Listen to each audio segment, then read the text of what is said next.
Hi everyone, this is Mike here for Rage Gaming Guides.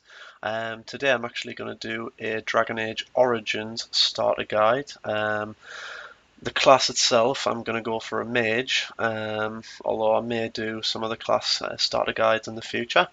Just to sort of dive right in, the first thing I would do is go to the options, and you'll see here it will say pause at start of combat. Now, the reason why I do this is because um, in Dragon Age Origins you actually have a tactics menu. You can basically set up the AI or um, basically what abilities your team members use, the ones that aren't controlled, to do things automatically. So it's very useful. And basically what you want to do is you want to pause the start of the combat so you can actually plan out the moves first. So it's really useful. So obviously get that ticked on. I'm just going to do it on easy for the purpose of the playthrough. I'm actually just going to do the beginner area, just so you kind of get a feel for the game. As people may know, Dragon Age 3 Inquisition's coming out, so it kind of revived a little bit of that Dragon Age sort of wanting to play through it a little bit, to dive into the lore again. So what I'm going to do is just show you the character creation menu. So you've got male, female. I'm going to go for male this time, just for the purpose of the video.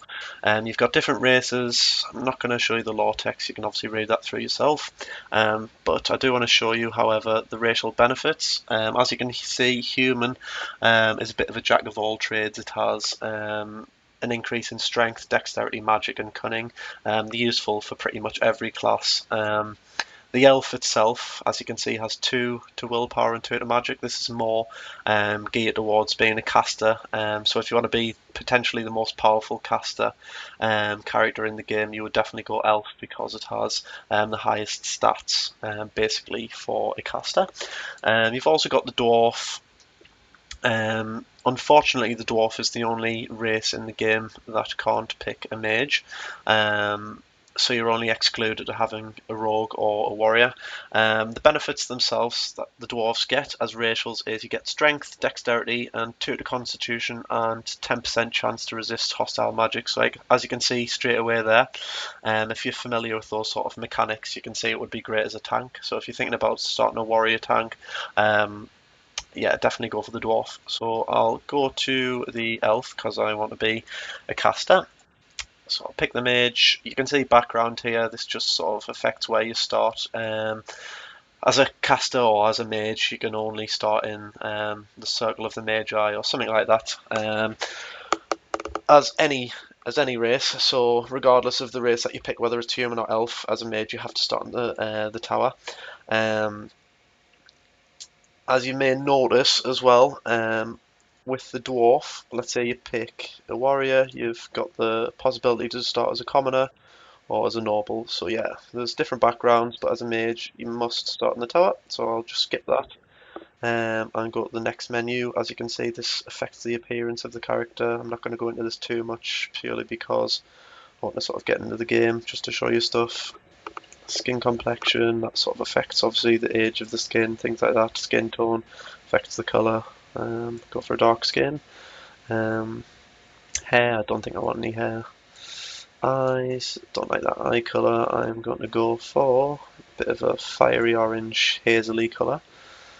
Hair, let's get a beard on him if we can find one. Where's the beard again? Oh, maybe elves don't have beards. Never mind. So I'll go for that look. I'm happy enough with that. You can change the things like voice and stuff. I'm not sure if you can hear the audio in this video, but that just affects the way he sounds. So onto the next screen, you've got the attribute menu. The attributes themselves, you can see strength, that affects how hard you do physical damage. Dexterity, that affects sort of the agility of the class, basically increases the chance to dodge, stuff like that. Willpower, that increases mana regeneration, so it's good if you want to have a healer character in the party and you don't want to run out of mana too fast. You've got the magic stat that basically increases the damage that you do, and also allows you to get higher abilities once you start leveling up. Cunning, as far as I remember, that affects sort of how fast you skill up things like herbalism, things like combat tactics, stuff like that, which I'll show you on the next menu. Got the Constitution, that basically increases damage reduction, and it also gives you a higher health pool. So for the purpose of the mage, I'm going to go full magic at the start because I want to be a pure DPSer. I want to have some of the best abilities at the start, so I'm going to go for a high magic. This is the skill tree, so as I said before, you can choose things like herbalism, you can make potions for you or the party members. Combat tactics, this basically adds in an extra tactic slot. As I mentioned before, say for example, you're not controlling another character in the party that you have, you can actually set tactics up in the tactics menu. And this basically allows the character to carry out, under certain circumstances, different abilities autonomously.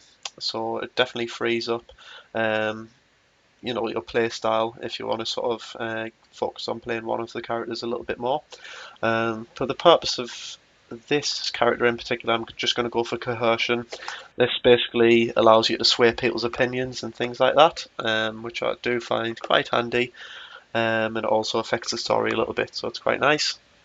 So on to the next menu. This is the skill tree, and I think this is absolutely fantastic.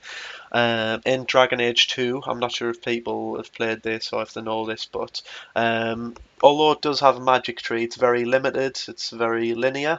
There's not a lot of sort of branching out you can do. You can't really combine a lot of spells and abilities and things like that.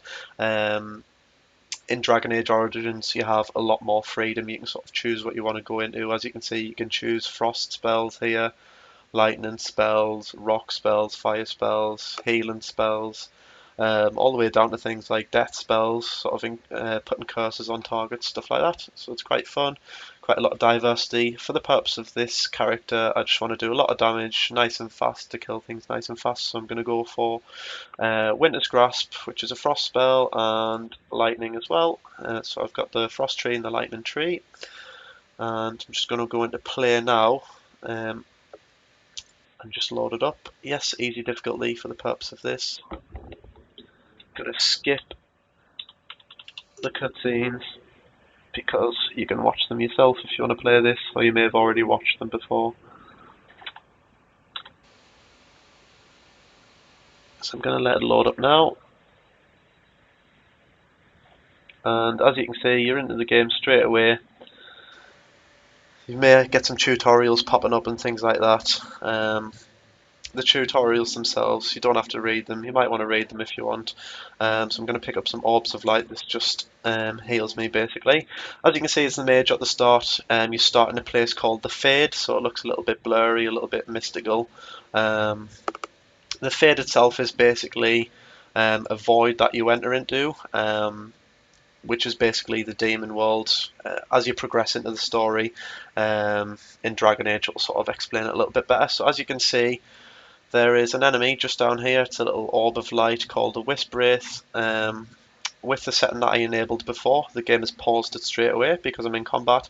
So what this allows me to do, if you can see, is I can choose any skill I want to put on this enemy. So I'm going to go for Winter's Grasp because this basically freezes the target in place. So it means obviously no kind of damage is coming towards me, which is great if you're a mage because you're not going to have a high health pool. So spacebar to stop the pause and obviously use the ability. There we are, and that's a one-hit kill. So yeah, having high magic at the start definitely affects the damage that you're doing, which is great. The controls in this game are very simple as well. It's just your standard W, A, S and D and your mouse movement as well. A little bit like World of Warcraft if anyone's played that before. So there we are again. Lots of damage going out there. Gonna go for a lightning on this guy just to show you some of the spell animations. Yep, he's dead. Excuse me. And yep, coming up we've got this little rat here. Just gonna skip through this.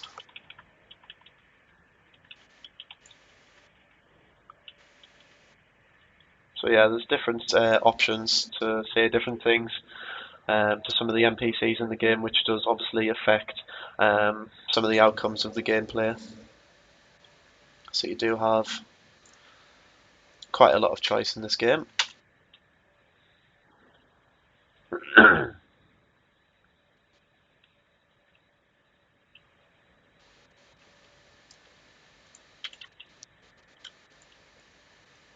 Just going to get this guy again. And as you can see, the bar at the bottom, it's very sort of similar to World of Warcraft as well.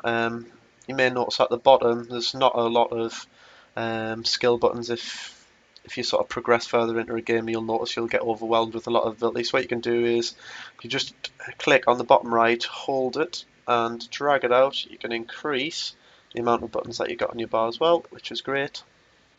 Just quickly talk to this guy.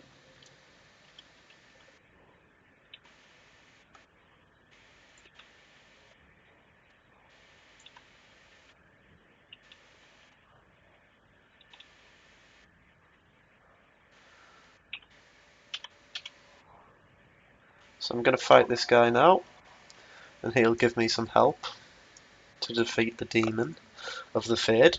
Going to go for a Winter's Grasp straight away. As you should see, he will freeze in place, so he'll not be attacking me for a short amount of time. So he's frozen in place. Lots of damage going out, and he's dead. I think I'm going to go and be evil and kill him again, because I think he deserves it. Nobody likes paladins. So as you can see, my character's quite happy there. He's just celebrated and rejoiced at the death of the paladin. Another thing as well, I did tell you about the tactics menu. I'll just go over this briefly. Once you get more sort of party members, as you progress throughout the game, say for example, you've got to increase your party to 4 active members at any one point. And what you can actually do is set up tactics. So as you can see, you can change the circumstances under which your character performs a certain ability or uses a certain item.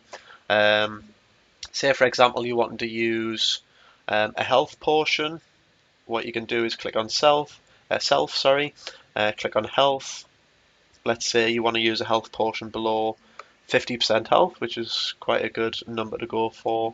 You can just click on the ability on the right or the item, scroll down to use item, and then click Shimmering Orb of Light.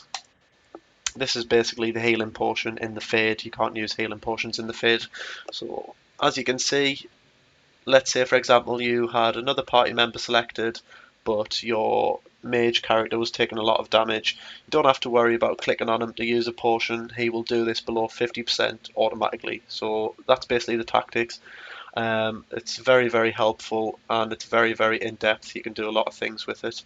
As far as I remember from Dragon Age 2, I'm not sure if you can do this to such an extent. You may be able to, I can't particularly remember it.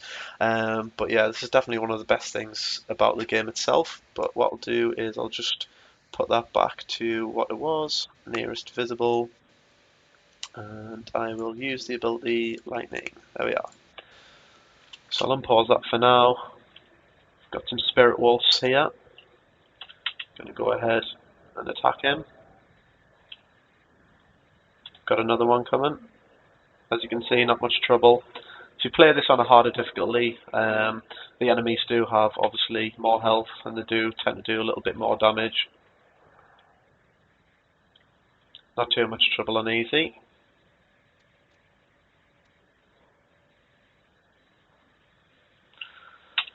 Just to pause this as well, sorry. If you actually press the M button for map, you'll actually see a little arrow pointer appear. This is basically where the quest objective is.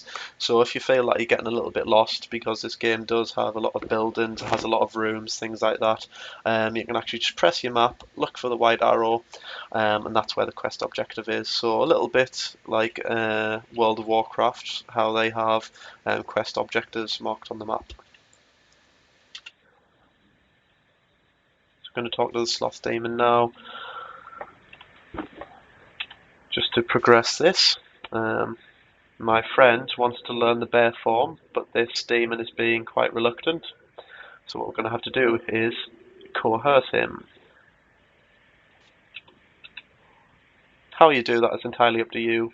You can attack him until he submits, or you can do a little riddle game. I did find the riddles quite fun. So just skip through this as fast as possible.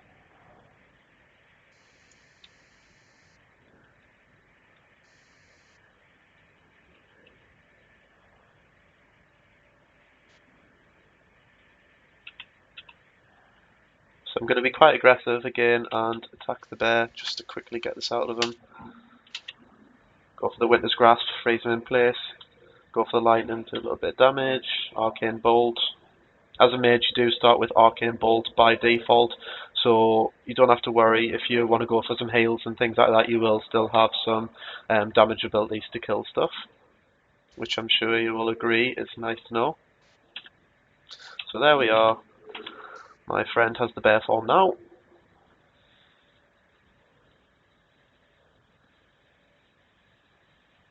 I'm going to quickly run down here. Should be a few more enemies to kill, and we will defeat the demon.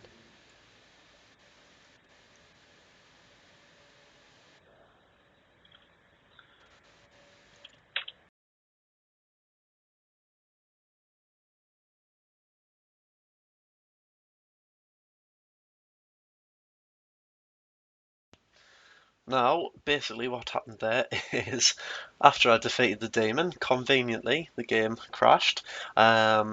So as you may have seen, the footage cut off a little bit, which brings us to a really important point about Dragon Age Origins. If you're going to play Dragon Age Origins, always, always, always use the F5 key, which is the quick save button, because what can happen is you have massive, massive gaps between automatic saves that happen, and you can lose a lot of progress in case the game crashes, which may happen from time to time, and it's very, very frustrating. Now, what I would like to know is for Dragon Age 3, basically, are you excited for Dragon Age 3? Do you think BioWare are taking criticism on board to make sure it's obviously not a complete epic fail like Dragon Age 2, or some people would definitely put it that way? And also, what would you like to see in Dragon Age 3 if you could choose something to put in the game? I would also like to thank everybody for watching and obviously taking time out of the day to watch this. And as always, please subscribe and like the video. Thanks for watching, everybody.